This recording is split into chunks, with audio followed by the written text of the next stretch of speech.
हिरण्यकश्यप ने तपस्या किया, आपने सुना होगा। हिरण्यकश्यप ने तपस्या किया और उनके यहाँ एक पुत्र हुआ हिरण्यकश्यप, जिसका नाम था प्रहलाद। जरा सुनना प्रहलाद की चर्चा। प्रहलाद ने जन्म लिया, भगवान का गुणगान गाया, बाल बांका नहीं हुआ महाराज, बाल भी बांका नहीं हुआ। और वही प्रहलाद बुआ होलिका ने ऐसा काम कर गई है जो आज भी बुआ की प्रतिष्ठा होती है। हमारा सबसे ज्यादा कोई प्रेम करता है तो बुआ भतीजे से प्रेम करती है, भाई से प्रेम नहीं, भतीजे से प्रेम ज्यादा करती है बुआ सबसे ज्यादा। होली पूजा क्यों करते हैं? होलिका का वरदान मिला था कि तू ये चुन्नी ओढ़ करके बैठ जाना, तू बच जाएगी या सब कोई जल जाएगा, जिसको लेकर के बैठेगी तू बच जाएगी। आज हिरण्याक्ष ने प्रहलाद को क्या क्या षड्यंत्र नहीं रचा, सब कुछ रचा। अग्नि में, पानी में, पहाड़ से, सर्पों से, नागों से, हाथियों से विष दे करके सब जगह, लेकिन बाल बांका नहीं हुआ प्रहलाद जी का। तब होलिका आई लास्ट में, भैया चिंता मत कर, मुझे वरदान मिला है, मैं प्रहलाद जी को खत्म कर सकती हूँ। पहले भाव आया, लेकिन जैसे प्रहलाद जी को गोदी में लिया, आज उस होलिका के मन में आया कि बुआ का विश्वास हट जाएगा दुनिया से अगर प्रहलाद जी मर गए। ये कौन थी महाराज?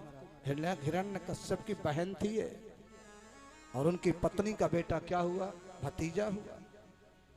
यदि मैंने मेरे हाथों के द्वारा भतीजा मर गया तो लोग होली पूजा नहीं करते, लोग होली नहीं मनाते।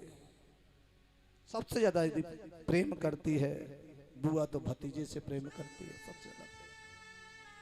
लेकर के बैठी है और जलते जलते बाद में प्रहलाद जी को चुन्नी उड़ा दिया, स्वयं जल करके भस्म हो गई महाराज। इसलिए आज भी लोग होलिका में जो सुंदर जो पूजा करते हैं, हार चढ़ाते हैं, पुष्प चढ़ाते हैं, सुंदर बच्चे को हार पहनाते हैं, गोले का हार, टोपी का हार, मखाने का हार, पंचमेवा का हार।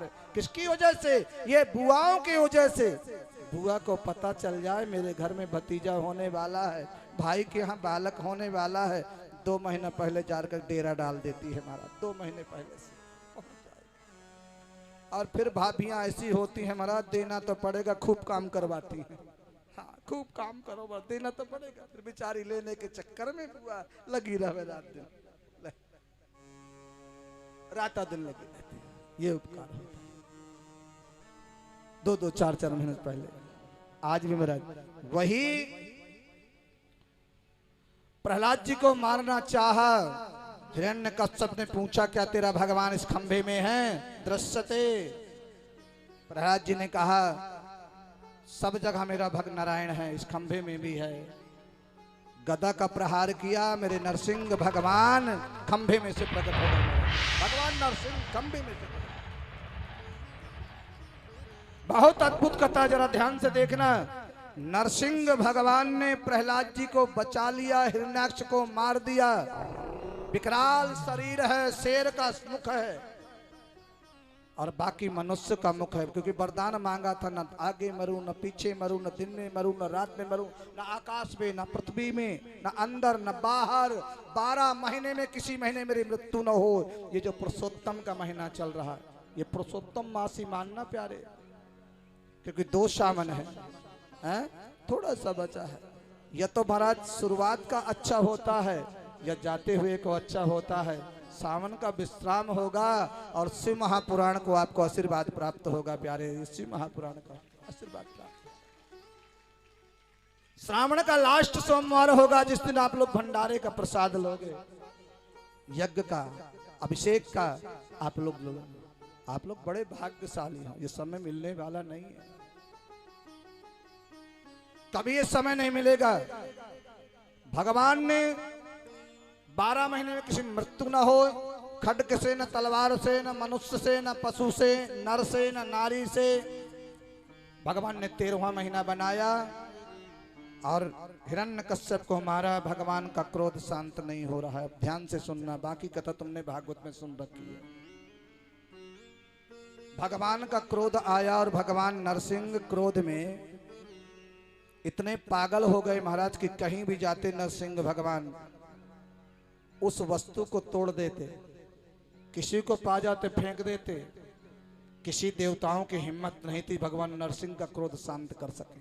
भोलेनाथ की शरण में गए। शिव महापुराण बाबा के शरण में गए, बोले बाबा नरसिंह भगवान का क्रोध कैसे शांत होगा, कृपा कीजिए महाराज, कैसे शांत हो भगवान नरसिंह का क्रोध। भगवान भोलेनाथ ने कहा नरसिंह भगवान का क्रोध शांत करना कोई मामूली खेल नहीं है। 33 कोटि देवी देवता मेरे ऊपर जो है अपनी शक्ति मुझे दो, भगवान ने कहा। और नरसिंह भगवान को यहां से ले जा करके बद्रीनाथ धाम, बद्रीनाथ अलखनंदा में जाकर के छोड़ना पड़ेगा, तब इनका क्रोध शांत होगा।